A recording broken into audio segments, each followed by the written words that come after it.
Apocalypse chapitre 13. Parfait. Donc, la bête qui monte de la mer. Puis je vis monter de la mer une bête qui avait 10 cornes et 7 têtes, et sur ses cornes 10 diadèmes, et sur ses têtes des noms de blasphème. La bête que je vis était semblable à un léopard, ses pieds étaient comme ceux d'un ours, et sa gueule comme une gueule de lion. Les dragons lui donna sa puissance et son trône et une grande autorité. Et je vis l'une de ses têtes comme blessée à mort, mais sa blessure mortelle fut guérie. Et toute la terre était dans l'admiration derrière la bête.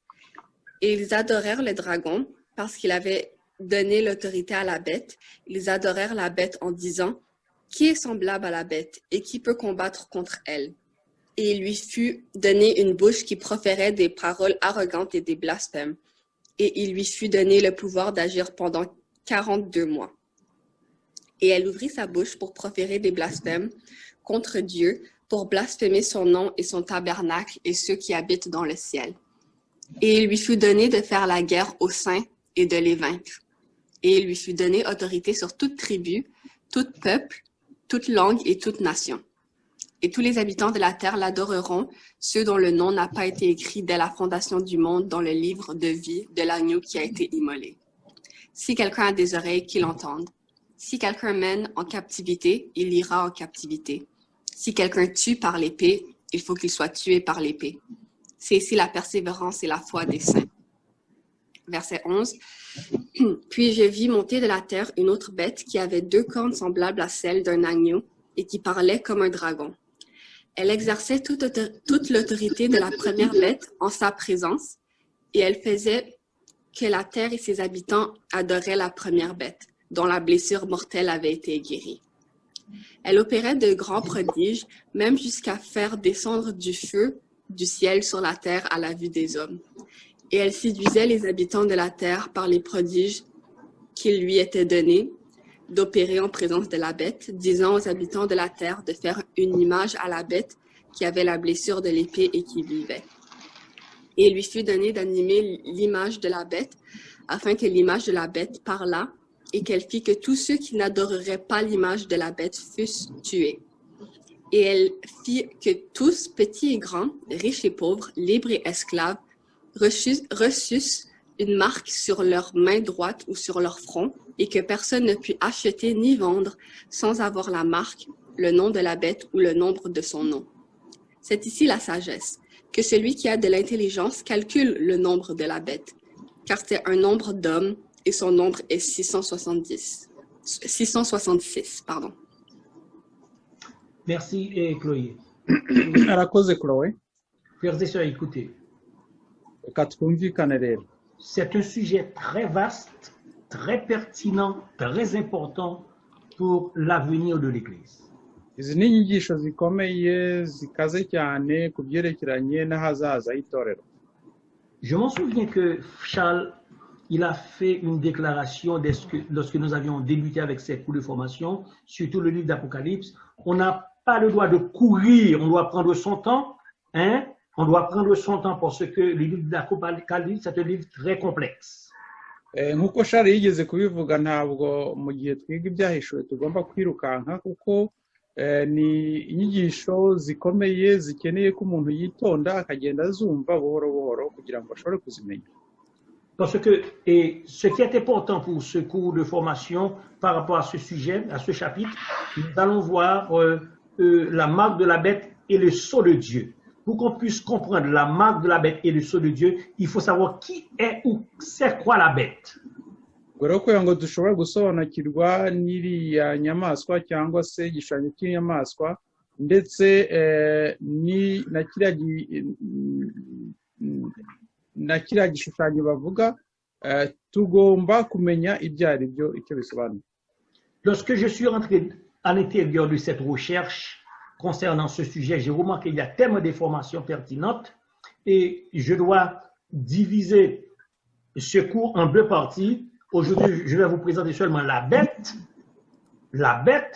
qui est et c'est quoi la bête, et prochainement, je vais vous présenter la marque de la bête et le sceau de Dieu.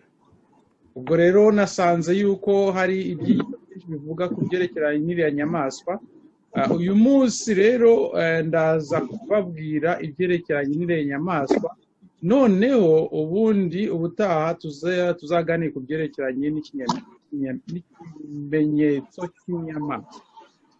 Je demande à Chloé encore de lire au chapitre 14, versets 9 et 10. Reka dusome n'ubundi ibyahishuwe 14 kuva ku murongo wa 9-10 umurongo wa 9 na 10. Apocalypse 14, versets 9 et 10. Et un troisième ange les suivit en disant d'une voix forte, « Si quelqu'un adore la bête et son image et reçoit une marque sur son front ou sur sa main, il boira lui aussi du vin de la fureur de Dieu, versé sans mélange dans la coupe de sa colère, et il sera tourmenté dans le feu et le soufre, devant les saints anges et devant l'agneau. »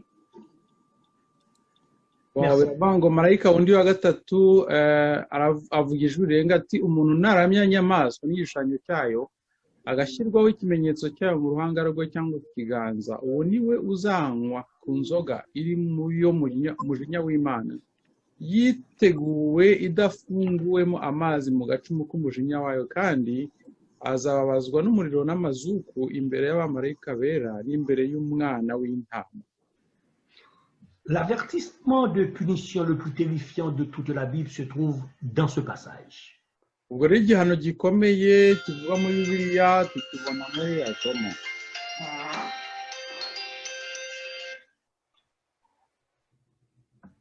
Et cette description du passage de l'Apocalypse 14, versets 9 et 10 est tellement affolante et tellement différente de tous les autres versets qui traitent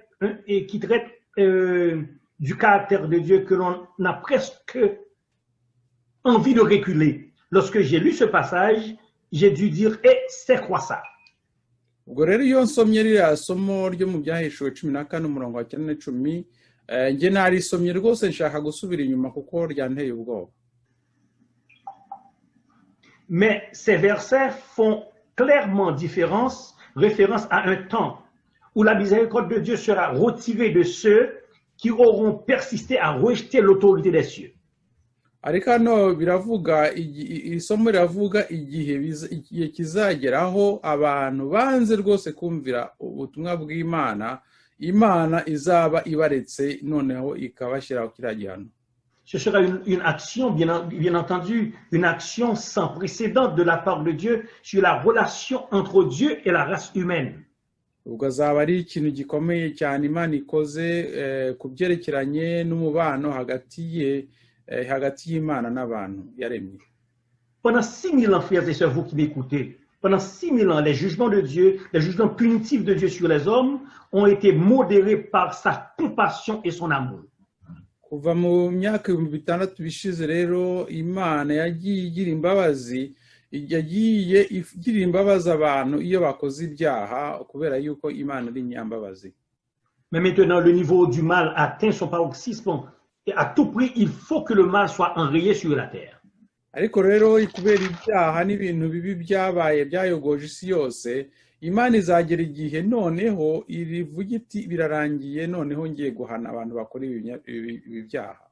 Lorsque nous étudions les écrits de l'Apocalypse, les écrits apocalyptiques, et nous avons compris que le mal sera divisé, et le monde sera divisé en deux principaux camps à la fin des temps. Iyo dusomye ibyahishuwe rero dusanga yuko isi izacibwamo ibice bibiri, mu bihe bya nyuma isi izabamo ibice bibiri. Ceux qui adorent Dieu et ceux qui adorent la bête, d'après Apocalypse chapitre 13. Hazaba igice cy'abantu bubaha cyangwa se basenga Imana, habe n'ikindi gice cy'abasenga iriya nyamaswa.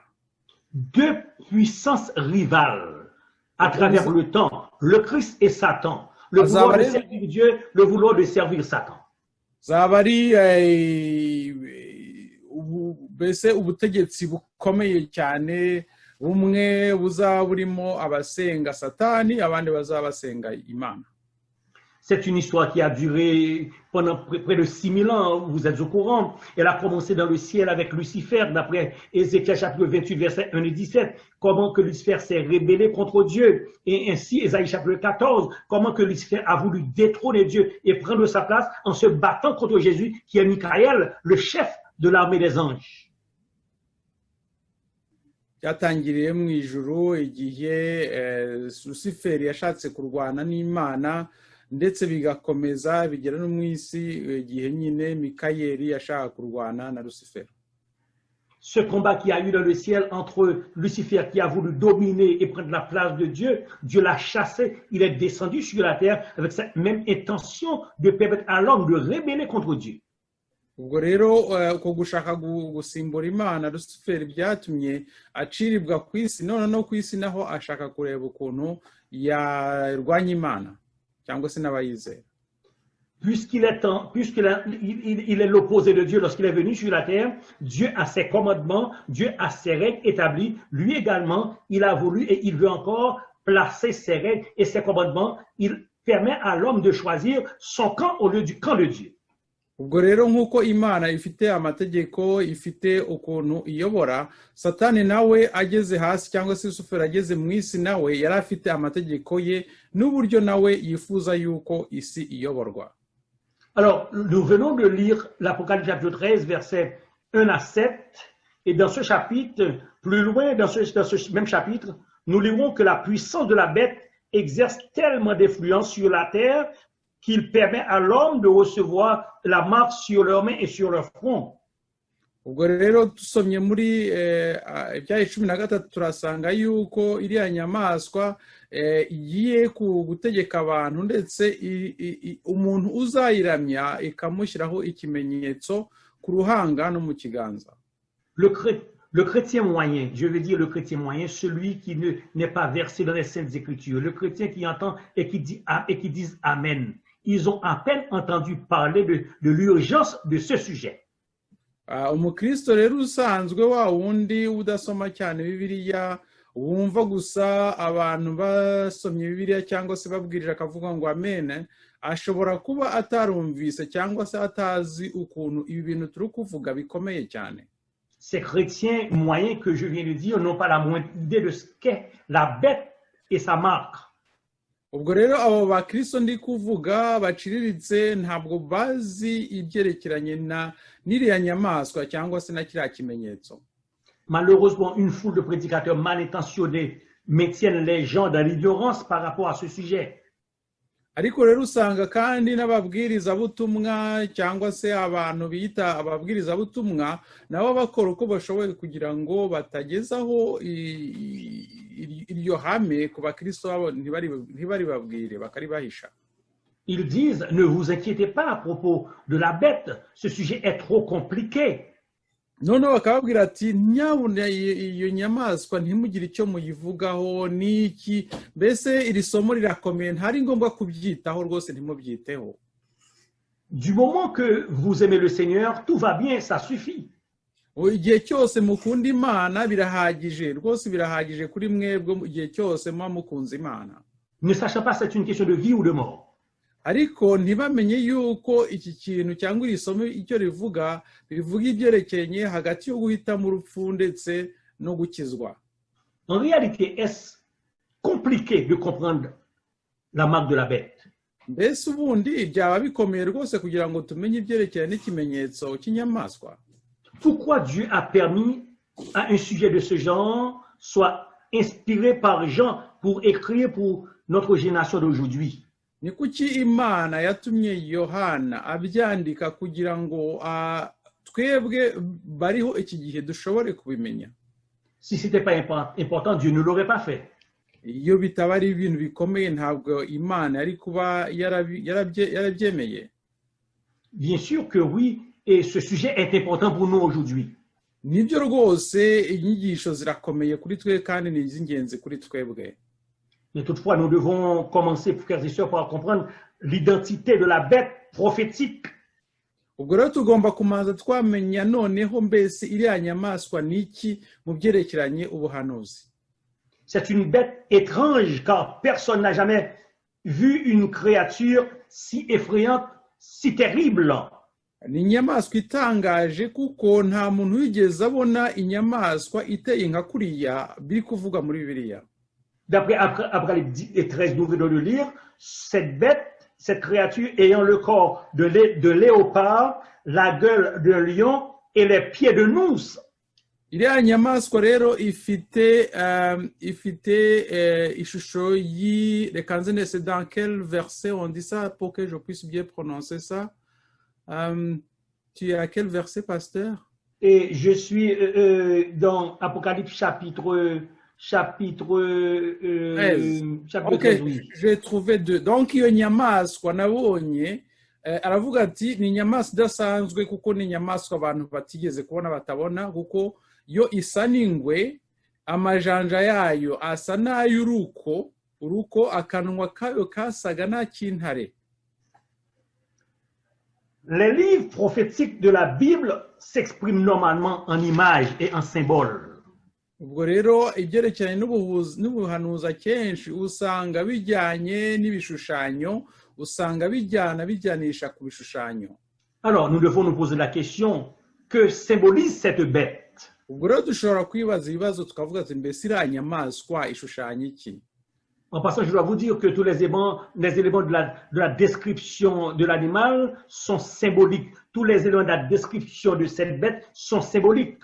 Ariko rero tugomba kumenya yuko ibintu byose iriya nyamaswa ishushanya ni ibintu mbese by'ibishushanyo, ntabwo ari ibintu bigaragara cyangwa se umuntu ashobora kubona gutya ngo abimenye, biba bifite icyo bishushanya. Prenons par exemple le fait que l'animal s'élève en sortant de l'eau. Et que représente cette eau? Nk'uko bashobora kuvuga ati ni inyamaswa isohotse iva mu mazi, noneho ayo mazi se ni iki? D'après Apocalypse 17, verset 15, l'eau symbolise nation et peuple. Ariko nk'uko ibyahisho bivuga, amazi ashushanya ishyanga cyangwa se abaturage cyangwa se abantu batuye mu isi. Et alors, que symbolisent les autres parties de cette étrange bête apocalyptique? Noneho ibindi bice by'iriya nyamaswa noneho byo bishushanya iki? Alors, pour comprendre la bête, nous devons retourner au livre de Daniel dans l'Ancien Testament. Kugira ngo dushobore kumenya iriya nyamaswa rero twagombye gusubira mu gitabo cya Daniyeli kiboneka mu isezerano rya kera. Le livre de Daniel et ainsi que l'Apocalypse s'expliquent mutuellement. Daniel n'ibyahishuwe usanga bisobanurana. Remarquez bien que Daniel a eu une vision similaire à celle de Jean. Nk'uko mubizi Daniel yagize inzozi zigiye kumera nk'iza Yohana. Cette vision est décrite dans Daniel 7, versets 2 et 3. Izo nyigisho ziri muri cyangwa izo nzozi ziri muri Daniel 7, igice cya 7. Daniel chapitre 7, versets 2 et 3. Biri muri Daniel igice cya 7 kuva ku murongo wa 2 kugeza kwa 3. Qu'est-ce que nous voyons dans ce chapitre? Il est écrit, et Daniel commença et dit, je regardais pendant ma vision nocturne, et voici les 4 vents des cieux firent irruption sur la grande mer, et 4 grands animaux sortirent de la mer, différents l'un de l'autre. Nuko Daniel avuga ati mu byo neretswe nijoro nagiye kubona mbona imiyaga ine yo mu ijuru ihubukira ku nyanja nini. Muri iyo nyanja havamo inyamaswa nini enye zidasangiye ubwoko. Lorsqu'on parle de vent au point de vue apocalyptique, vent symbolise puissance et force. Iyo tuvuga rero umuyaga muri Bibiliya ushushanyije n'imbaraga ni ikintu gifite imbaraga cyane kiza nyine gifite imbaraga zikomeye. Mer symbolise nation. Noneho inyanja ikavuga ubwoko cyangwa se ishanga. En un mot, ces 4 animaux, ce sont 4 puissances qui sortirent parmi les nations. Ariko rero ziriya nyamaswa enye ziravuga yuko ari zishushanya noneho amahanga ane yasohotse mu bwoko bw'abantu. Daniel a vu 4 animaux au lieu qu'une. Daniel we yabonye inyamaswa enye aho kugira ngo abone inyamaswa imwe. Mais que représentent des animaux? Si l'eau représente nation, mais que représentent les animaux? niba rero amazi ashushanya ishanga noneho inyamaswa zo zishushanya iki muri bibiliya? La réponse se trouve dans Daniel 7, verset 17. ubwo rero turayibona muri Daniyeli 7 umurongo wa 17 niho tubona igisubizo cya biriya tubajijwe. Ces 4 grands animaux, ce sont 4 rois qui s'élèveront de la terre. aravuga ati izo nyamaswa nini uko ari enye nibo bami bane bazaduka mu isi. Et la voici, elle est si clairement donnée que personne ne peut la remettre en question. Ce sont 4 rois qui sortirent de la terre. hano rwose birasobanutse neza nta muntu ushobora kubishidikanyaho kuko ni Imana ibivuze avuga ngo izo nyamaswa nini uko ari enye ni abami bane bazaduka mu isi. Birasobanutse. Dieu dit que les animaux dans les prophéties représentent des nations.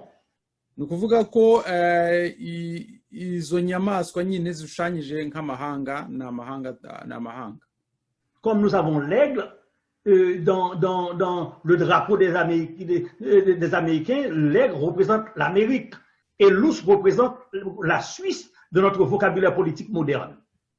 Iyo urebye rero mu madarapo cyangwa se mu mabendera usanga nk'ikizu ari kiri ku bendera ry'abanyamerika ugasanga gishushanya abanyamerika, naho ursi cyangwa se ursi bamwafasha kunsobanura ursi mu kinyarwanda, abo mu kinyarwanda mushobora kumufasha kuri ursi ariyo bita ruko, niba ari ruko sinzi. ruko ursi ni ikinyamaswa kiba cyane cyane muri Amerika du Nord hano cyangwa se mu bihugu bigira igisiga. ursi ntabwo ari igisiga. ursi waruvuze ngo ruko ari igisiga, ahubwo ursi sinari uko bayita kandi yanyobeye. ursi antuka ursi turaza kwishakisha ubwo ntabwo ari impyisi. Ntabwo ari impyisi. oya impyisi ntabwo ari impyisi. yene ni impyisi. ndaza kuyishaka ndumva hari aho nyifite ndaza kubabwira iyo ariyo. Et frères et sœurs, lorsque j'ai pris du temps, on prend du temps à lire les Saintes Écritures et l'histoire, nous réalisons que Dieu utilisait également des animaux il y a très très longtemps pour représenter des pays. ubwo rero izo nyamaswa zigereranyije mbese uko biri kose ibihugu cyangwa se amahanga, ibintu by'amanasiyo cyangwa ibihugu. Ensuite, pour être plus précis et explicite, Dieu ajouta ceci dans le verset 23 et du livre de Daniel chapitre 7. Le 4e animal, c'est un 4e royaume qui existera sur la terre. ubwo rero ku murongo wa 24 aravuga yuko iyi nyamaswa ya kane ari ubwami bwa kane buzaba buri mu isi cyangwa se buzategeka isi. Si le 4e animal représenterait le 4e empire de l'histoire, les 2 premiers animaux représentent également les 3 premiers empires de la terre. niba rero ubwo bwami bwa kane iyi nyamaswa ya kane ivuga ubwami bwa kane, ukuvuga ko n'izo nyamaswa za gatatu za mbere ni ukuvuga ko nazo zishushanya abami cyangwa se amahanga. Cette explication est logique historiquement parlant parce que à l'époque il est évident qu'il y eut que 4 empires mondiaux sur la terre à l'époque de Daniel. mu gihe cya Daniyeli rero habaye ubwami bwategetse isi bune muri icyo gihe cya Daniyeli. On fait souvent référence à ces royaumes dans les prophéties et la Bible, et ils sont même nommés et dans certaines autres prophéties de Daniel qui sont reliées à elles-mêmes. ubwo bwami rero bwagiye bunavugwa mu nzandiko zindi za Daniyeli usanga zivuga ibyerekeranye n'ubwo bwami. Tel qu'au chapitre 8 verset 20, le verset 20-21, il est dit: le bouc, c'est le roi de Javan. La grande corne entre ses yeux, c'est le premier roi. ubwo rero muri Daniyeli 8 baravuga ngo imfizi y'intama y'amahembe abiri wabonye n'abami b'Abamedi n'Abaperesi. Le chapitre verset 20, le bélier que tu as vu et qui avait des cornes, ce sont les rois des Mèdes et des Perses. umurongo 20 iriya mfizi iravuga abami b'Abamedi n'Abaperesi. Et dans le deuxième chapitre du livre de Daniel, il y a les 4 mêmes royaumes sont représentés par 4 métaux dans la grande statue du rêve de Nebuchadnezzar. kandi bibara abami bashushanya n'ibyuma bivugwa mu gice cya 2 cya Daniel. Ces 4 empires sont Babylone, les Mèdes et les Perses, la Grèce et la Rome. Ubwo ayo mahanga ni Babiloni, Abamedi n'Abaperesi, Abagiriki ndetse n'Abaroma. Et 4 empires de l'histoire. Ubwo ni ubwami mbese bwategetse isi mu mateka y'isi. Et frères et sœurs, veuillez regarder de plus près ces animaux, un par un, comment ils se sont révélés dans la vision du prophète Daniel. Ubwo rero turareba ziriya nyamaswa ukuntu zagiye ziboneka mu kubonekerwa kwa Daniel cyangwa se mu gushirwa kwa Daniel. Le premier animal était semblable à un lion et avait les ailes d'aigle. Apocalypse, Daniel 7, verset 4. Le premier animal était semblable à un lion et avait des ailes d'aigle. Ubwo rero inyamaswa ya mbere yari imeze nk'intare, noneho ifite amababa y'ikizu.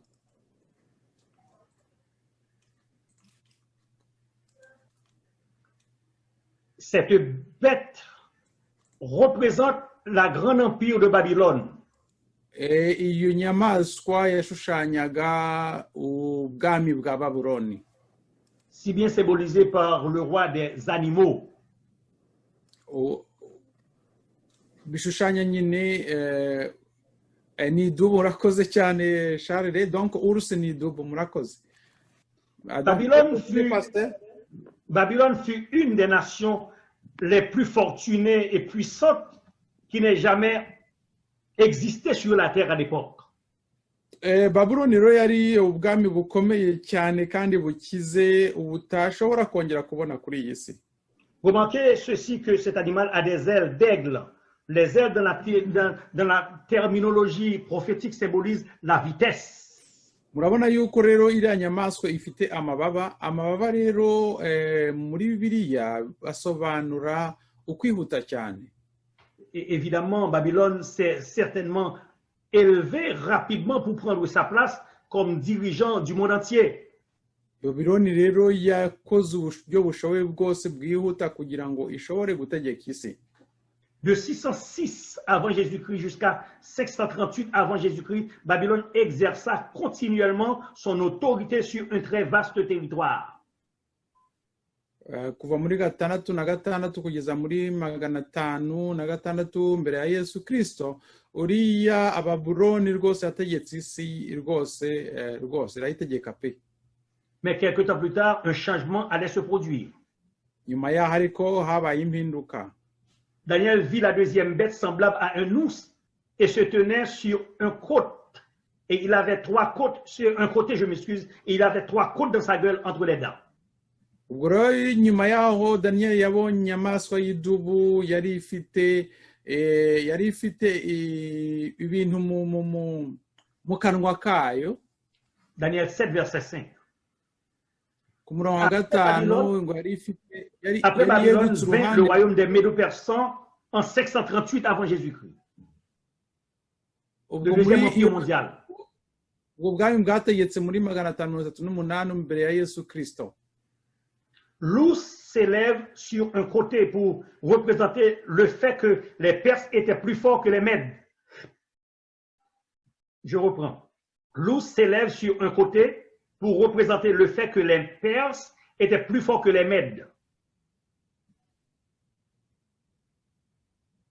Ubwo rero iriya dubu kuko ihegamiye iruhande rumwe ishushanya n'ubwami bw'Abamedi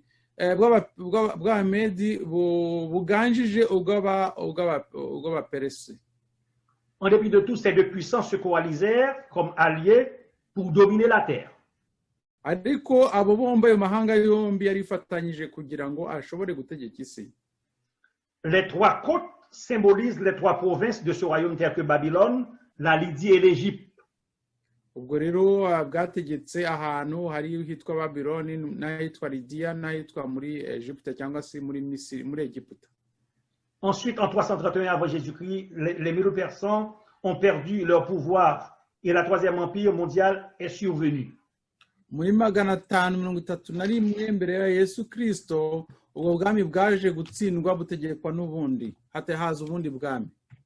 Selon la prophétie, la domination lui fut donnée d'après le verset 6. Elle était semblable à un léopard et avait sur le dos 4 ailes comme un oiseau. Ubwo rero hongeye kuba ubundi bwami bwari busa ku murongo wa 6 noneho bushushanyijwe n'inyamaswa isa n'ingwe ku mugongo wayo ngo wari ufite amababa 4 asa n'ay'igisiga kandi yari ifite imitwe 4. Cet animal avait 4 têtes. Au verset 6, nous voyons cet animal avec 4 têtes. N'importe quel écolier qui a soigneusement appris et ses leçons sait que la Grèce est devenue le dirigeant mondial. Urabona ko ya nyamaswa yari ifite imitwe 4 nk'uko rero twayibonye mu mateka nuko ubwami bw'Abagiriki bwagize abategetsi 4. Le roi Alexandre le Grand marcha vers l'ouest et mit le monde à ses pieds en très peu de temps. Umwami witwa Alexandre le Grand yararwanye cyane kandi arwana yihuta maze isi yose rwose arayitegeka bimworoheye kandi yihuse. Et les 4 ailes du léopard annoncent la vitesse exceptionnelle à laquelle Alexandre le Grand a maîtrisé les nations. Ariya mababa rero ashushanyije ukuntu Alexandre yashoboye gutegeka isi kandi yihuse cyane bimworoheye. En 8 ans, il avait complètement subjugué le monde et s'est ensuite assis pour pleurer parce qu'il avait plus de territoire à conquérir. Ubwo rero mu myaka 8 yari amaze gutegeka ubwami bwose amaze kubutsinda none aricara kugira ngo agira ngo arebe ukuntu ashobora gutegeka ibindi. Alexandre le Grand est mort à 33 ans. Yaje gupfa afite imyaka 33 gusa. Après sa mort, le royaume fut divisé par ses 4 principaux généraux, Cassandre, Lysimaque, Séleucos et Ptolémée. Ubwo yaje nyuma yo gupfa n'abagenero be 4 bategetse isi harimo Cassandre, Lysimaque, Séleucos et Ptolémée. Séleucos na Ptolémée. Les 4 têtes de la bête représentent cette division de l'empire Alexandre le Grand. Ubwo rero iyo mitwe 4 ivuga ishushanya n'abariya ba general abasirikare 4 bashoboye kugabagabana ubutegetsi bwa Alexandre. Ceci nous amène en 168 avant Jésus-Christ et à la chute de l'empire grec de cette année. Ubwo rero bitegereje muri 638 mbere ya Yesu Kristo noneho n'ukuntu ubwo bwami bwahiritswe n'ubundi. Si vous vérifiez l'histoire jusque-là, chaque détail de la prophétie fut parfaitement accompli à travers des faits historiques. Mugiye mu mateka rero mushobora gusanga ko biriya byose turi kuvuga rwose byabaye kandi ko byabaye nk'uko byari byarahanuwe. La terrible 4e bête. Noneho inyamaswa ya 4 iteye ubwoba. Vous manquez maintenant la montée de la 4e bête qui est le 4e royaume qui existera sur la terre. Murebe none iriya nyamaswa ya 4 aribo bwami bwa 4 buzatera cyangwa se buzategeka isi. D'après le verset 23. Bien que Daniel ait vu des animaux sauvages, il n'a jamais vu quoi que ce soit qui ressemblerait à cette bête si terrible qu'il a vue, cette 4e animal. Mu nyamaswa yose Daniel yari yareretswe ntabwo rwose yari yarigeze abona inyamaswa iteye ubwoba nyiriya iriya nyamaswa ya 4. Voilà la façon la Bible a décrit cet animal. Après cela, je regardais, verset 7, après cela, je regardais pendant mes visions nocturnes, et voici, il y avait un 4e animal terrible, épouvantable et extraordinairement fort. Il avait de grandes dents de fer, il mangeait, brisait et il foulait aux pieds ceux qui restaient. Il était différent de tous les animaux précédents et il avait 10 cornes. hanyuma L'animal y'ibyo avec 10 cornes. nitegereje mu byo neretswe mbona inyamaswa ya kane iteye ubwoba y'inyamaboko n'imbaraga nyinshi cyane yari ifite imikaka minini y'ibyuma iconshomera ibintu irabimenagura ibisigaye ibisibangisha amajanja yayo. Comme nous l'avions déjà appris, nous l'avions déjà vu, cette bête qui symbolise le quatrième empire mondial était la monarchie de fer, la Rome. ubwo rero turasanga yuko iriya nyamaswa ari ubwami bwa kane bwategetse isi ari bwo Roma. N'oubliez pas que cette bête avait eu 10 cornes. Mubyibuke yuko yari ifite amahembe 10. Et le prolongement de sa domination courrière de la terre a été bel et bien documenté dans les pages de l'histoire ancienne. On a appris à travers l'histoire comment que la Rome était une puissance agressive de l'époque.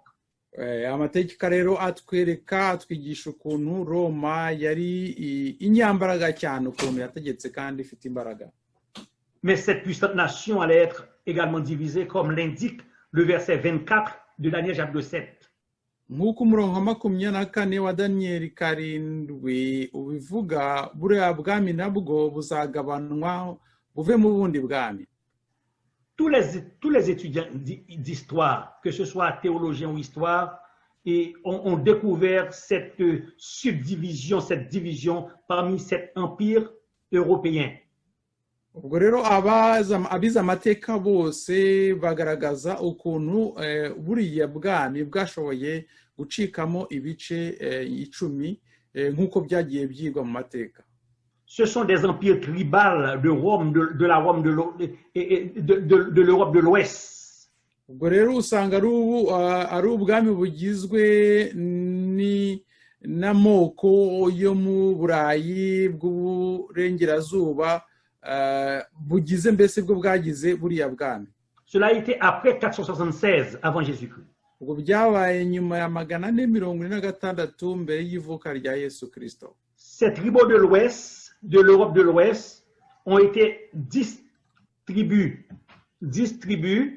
et qui ont été les 10 trônes de la Rome. Ubwo bwoko rero bwo mu Buraya bwo mu Buraya y'amajyaruguru nibwo nyine bwashoboye kugabagabana buriya bwami bw'Abaroma. Il y a les anglo-saxons, hari abitwa abanglo-saxon cyangwa se abavuga icyongereza, les Allemands, hari abavuga ikidage cyangwa se abadage, les Érules, abitwa abaherure, les Vandales, abitwa abavandare, les Ostrogoths, hari abitwa abaostrogote, les Visigoths, hari abitwa abavizigoti, les Suèves, hari abitwa abasuevu, les Lombards et les Burgondes. hari abitwa abarombade n'ababugonde. Ayo rero bwari ubwoko cyangwa se amoko yo mu Burayi yagabagabanye buriya bwami. Et les Francs. Aha n'abitwa abafra. 7 de ces tribus existent encore aujourd'hui. Ubwo bwoko rero burindwi nibwo bwonyine bwashoboye gusigara kugeza iki gihe. Et ces tribus se sont installées maintenant comme des nations modernes. Ce sont les plus grandes nations d'aujourd'hui. Ayo moko rero niyo yashoboye kuvamo ibihugu bikiriho ubu ngubu dushobora kumenya buriho ubu ngubu. Et 3 autres ont disparu. Ubu bwoko bundi butatu ntabwo bukibaho. Maintenant, nous allons aborder la petite corne. Parce que parmi ces 10 cornes, le texte a dit, au verset 25, il y a une petite corne qui sortait parmi les 10 cornes. Nk'uko Bibiri bivuga rero nyuma y'ayo mahembe 10 havuyemo agahembe gatoya kasohotse muri ayo mahembe 10. Nous sommes maintenant prêts à lire le prochain verset de cette prophétie pour découvrir la signification de la petite corne. Reka turebe icyo kari agahembe gasobanura. Au verset 8, Daniel 7, toujours verset 8. Daniel 7 umurongo wa 8. Il est écrit qu'après cela, je regardais pendant mes visions nocturnes, et voici, il y a un quatrième animal terrible, épouvantable, extraordinaire, fort. il avait de grandes dents de fer, il mangeait, brisait, il foulait aux pieds ceux qui restaient, et il était différent de tous les animaux précédents, et il avait 10 cornes.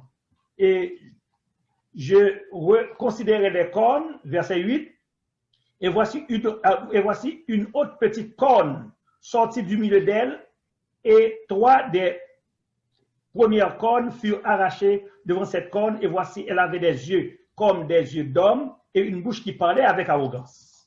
nitegereje amahembe mbona muri yo hameze irindi hembe ritoya, imbere yaryo hakurwa amahembe atatu muri yo asanzwe, kandi kuri iryo hembe mbonaho amaso asa n'ay'umuntu n'akanwa kavuga ibikomeye. En effet, frères et sœurs, nous devons être très prudents. Nous ne devons pas faire l'erreur en identifiant la petite corne de Daniel chapitre 7. Ntabwo rero twagombye gukora amakosa mu gusobanura ririya hembe ritoya ryo muri Daniel 7. Parce que cette corne, elle s'avérait être une puissance antéchrist de l'histoire. Kubera ko ririya hembe usanga ari ubwami burwanya Yesu Kristo cyangwa se buvuga ibitandukanye n'ibya Yesu. Afin d'éviter toute erreur inimaginable, il serait bien d'examiner les 9 marques caractéristiques de la prophétie. Reka turebe rero cyangwa se icyo ubuhanuzi buvuga ku byerekeranye n'ibishushanyo by'iriya hembe. Ces marques nous permettront d'être absolument sûrs de quoi il s'agit lorsqu'on parle de la petite corne. Ubwo rero uko bisobanura muri Bibiliya biraza kutwereka neza rwose iriya hembe iryo ari ryo. Il est dit que premièrement, la petite corne est apparue parmi les 10 autres cornes. Tusanga yuko kari agahembe katurutse mu mahembe 10 yandi. Cela peut vouloir signifier qu'elle se situe en Europe de l'Ouest. Ni ukuvuga rero ko ako gahembe katuruka mu Burayi bw'uburengerazuba. La deuxième caractéristique, elle est apparue après l'émergence des 10 autres parce qu'elle est sortie d'elle après 476, après l'année de 476. Dusanga kandi birivuga yuko ako gahembe katangiye kubaho nyuma yuko ari amahembe 10 abaho, ni ukuvuga yuko ni nyuma ya 476 mbere ya Yesu Kristo. Troisième caractéristique, d'après le verset 8, elle a arraché 3 des autres cornes pour s'installer en puissance. Hariya turasanga yuko kandi kakuye andi mahembe atatu, noneho kajya mu cyimbo cyayo mahembe atatu. Quatrième caractéristique, la petite corne aurait des yeux d'homme et une bouche qui parlait avec arrogance. Le verset 8. Ikindi kandi ku murongo wa 8 turasanga ko gafite amaso ameze nk'ay'umuntu, ndetse kakaba gafite n'akanwa kavuga ibikomeye. Cela peut vouloir signifier qu'un être humain serait à la tête de cette puissance représentative qui n'est autre qu'un système. Ni ukuvuga yuko hashobora kuba hari umuntu uhagarariye icyo nakwita uko uhagarariye ubutegetsi runaka. Cinquièmement, elle sera différente des premières cornes, des premières puissances d'après le verset 24. Ikindi dushobora kubona ni uko kari agahembe kazatandukana n'andi mahembe nk'uko bisomwa muri Apocalypse cyangwa se mu byahishuwe muri Daniel 8:24. Elle sera une puissance purement politico-religieuse différemment des autres cornes. Azaba ari ubwami bugendeye kuri politike ndetse bugendekeye no kuyobokamana bitandukanye n'ubundi butegetsi bwabanjirije karagahembe. Sixième caractéristique de la petite corne, elle est révélée dans la première partie du verset 25, Daniel chapitre 7. Il prononcera des paroles contre le Très-Haut. Contre le Très-Haut. Un autre verset, d'après Apocalypse chapitre 13, verset 5, déclare qu'il lui fut donné une bouche qui proférait des paroles arrogantes et des blasphèmes contre le Très-Haut. ngo kandi azavuga ibyo kugomera isumba byose, azarenganya abera bisumba byose, azigira inama zo guhindura ibihe n'amategeko, kandi bizarekerwa mu maboko ye kugeza igihe n'ibihe. Ubwo nibyo ari kuvuga nyine icyo kari agahembe kazakora. Si Apocalypse 13, verset 5 a dit qu'il proférait des paroles arrogantes et des blasphèmes, nous devons savoir c'est quoi un blasphème. Noneho ariya magambo avuga yo gutuka Imana na yahe, amagambo atandukanye n'iby'Imana na yahe. Par définition, la signification du mot blasphème est écrit dans Jean chapitre 10, verset 30 à 33. Iryo jambo ritwa blasphème cyangwa se ibintu byo gutuka Imana dushobora kubibona muri Jean 35, c'est ça? Jean chapitre 10, verset 30 à 33. Dushobora kubisanga muri Yohani 10. Jésus avait dit, le Père et moi, nous sommes un. Alors, et les Juifs ont dit, il a blasphémé parce qu'il a dit qu'il est Dieu. Ok, igihe Yesu yavugaga ko we n'Imana, ari bamwe, noneho abandi baramubwira bati ututse Imana, ukoze blasphème. Le mot blasphème encore, c'est que Jésus avait pardonné les péchés d'un homme. Marc chapitre 2, verset 7. Les Juifs ont dit, voilà, il a blasphémé. Il a dit, c'est seulement Dieu, d'après la conception juive, qui pourrait pardonner les péchés. Mais Jésus étant Dieu, il l'avait fait. Il ne l'avait pas cru. Ils ont dit que Jésus n'est pas Dieu, il a blasphémé. Ni ukuvuga ko igihe Yesu yavugaga yuko ahanaguye ibyaha by'umuntu, abandi baramureze bavuga bati Yesu urimo gutuka Imana kuko uri kwishyira mu cyimbo cy'Imana. Septième caractéristique au verset 25, il opprimera, la petite corne, les saints du Très-Haut. Par conséquent, la quatrième bête est une puissance persécutrice. Elle combattra contre le peuple de Dieu et fera en sorte qu'il soit mis à mort. Hano baravuga ko azarenganya abera bisumba byose, ni ukuvuga ko azakora ibishoboye kugira ngo atoteze abana b'Imana kugeza igihe mbese ashobora no kuzabashyira mu rupfu. Et la huitième caractéristique, il espéra changer les temps et la loi. Le temps, kandi ikimenyetso ni ukuvuga ko azahindura ibihe n'amategeko. N'oubliez pas que Dieu a créé toutes choses et au Genèse chapitre 1er, il était soir, il était matin, ce fut le premier jour. Le temps, l'heure commence au point de vue chronologique et au coucher du soleil, du coucher du soleil. L'Église catholique a changé le temps en disant un jour commence à minuit. Et depuis lors, toute l'humanité a adopté cette conception, un jour commence à minuit. Il a changé la loi et il a changé le sabbat. Le roi Constantin a changé le sabbat du samedi au dimanche. Ihindagurwa ry'ibihe nk'uko byavuzwe hano, murasanga yuko ubundi igihe cyatangiraga izuba rirenze, n'igihe izuba cyangwa umunsi watangiraga izuba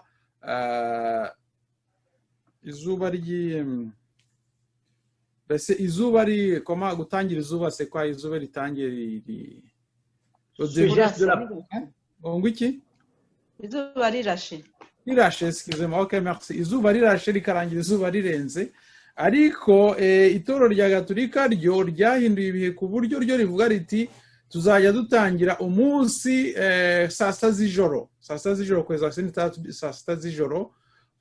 Ibyo byarahindutse ndetse ritangira no guhindura umunsi wo gusenga ariwo bisabato. Ce geste de la part de la petite corne ne peut être qu'une tentative pour affronter Dieu et se mettre en parallèle avec lui. Lorsque Dieu dit quelque chose, la petite corne a dit qu'il est Dieu sur terre, il dit son affaire. Iyo mikino rero ako gahembe gato kakoze ni ugushaka guhangana n'Imana, mu gihe Imana ivuze iti ibintu bimeze gutya weho ugahindura uko ubishaka, icyo gihe haba habaye guhangana n'Imana. Et la neuvième caractéristique et dernière marque d'identification nous dit dans le verset 25 et exactement combien de temps cette petite corne exercera son autorité sur la terre, et les saints seront livrés entre ses mains pendant un temps, des temps et la moitié d'un temps, Apocalypse 12, verset 14. Ubwo rero urasanga yuko ikindi kimenyetso ngo azigira inama zo guhindura ibihe n'amategeko, kandi bizarekerwa mu maboko ye, ibyo bizarekera mu maboko ye kugeza aho igihe n'ibihe n'igice cy'igihe bizashirira.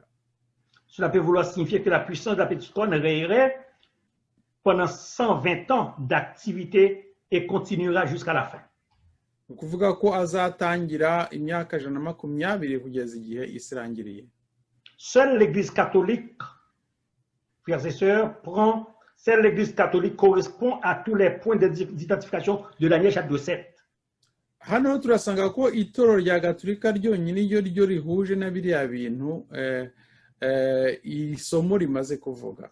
Nous allons vous présenter des points qui ont été, et des choses qui ont été faites littéralement, historiquement, en parallèle de concert avec ce qui a été prédit.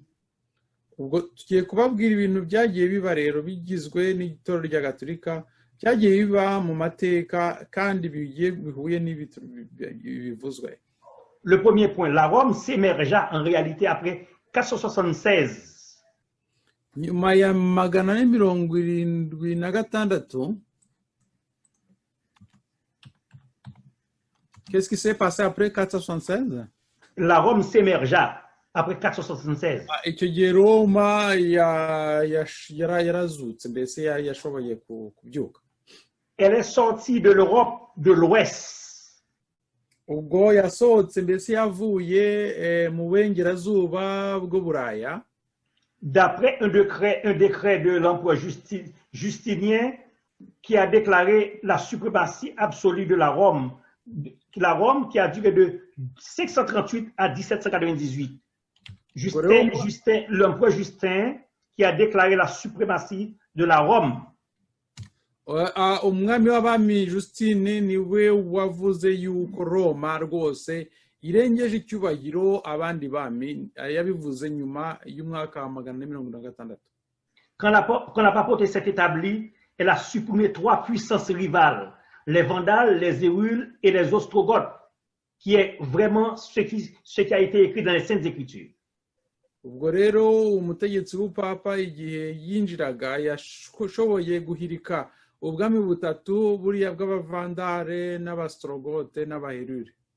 D'après l'histoire de l'Europe, ces trois petites cornes, ces 3 petites nations, elles ont fait tête avec la Rome qui s'émergea à l'époque pour empêcher la suprématie papale. L'armée romaine a enclenché une guerre. L'armée romaine a balayé ces 3 nations et les a détruites complètement.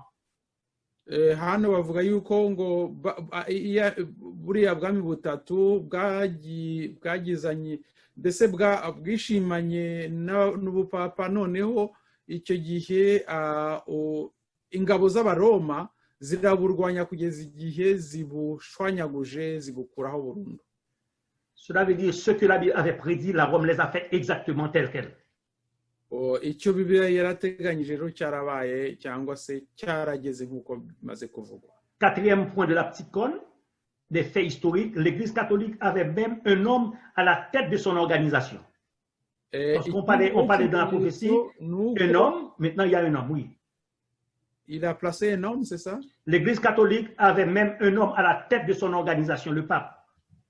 Ubwo rero mu Eglise cyangwa itorero ry'abagatolika ryashize umuntu hejuru kugira ngo abe ari we uritegeka ku rwego rwo hejuru cyane.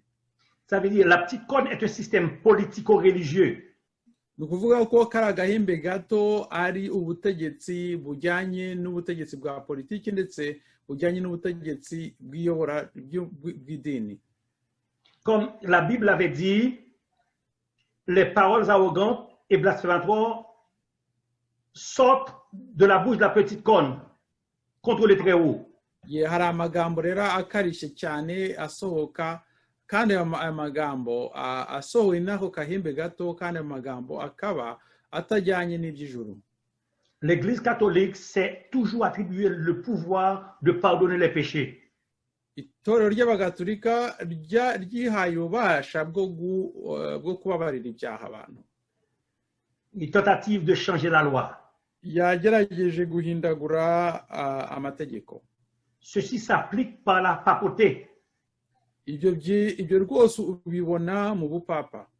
Veuillez noter, frères et sœurs, que l'Église catholique a extrait le 2e commandement de son livre doctrinal et du catéchisme qui condamne l'adoration des saints.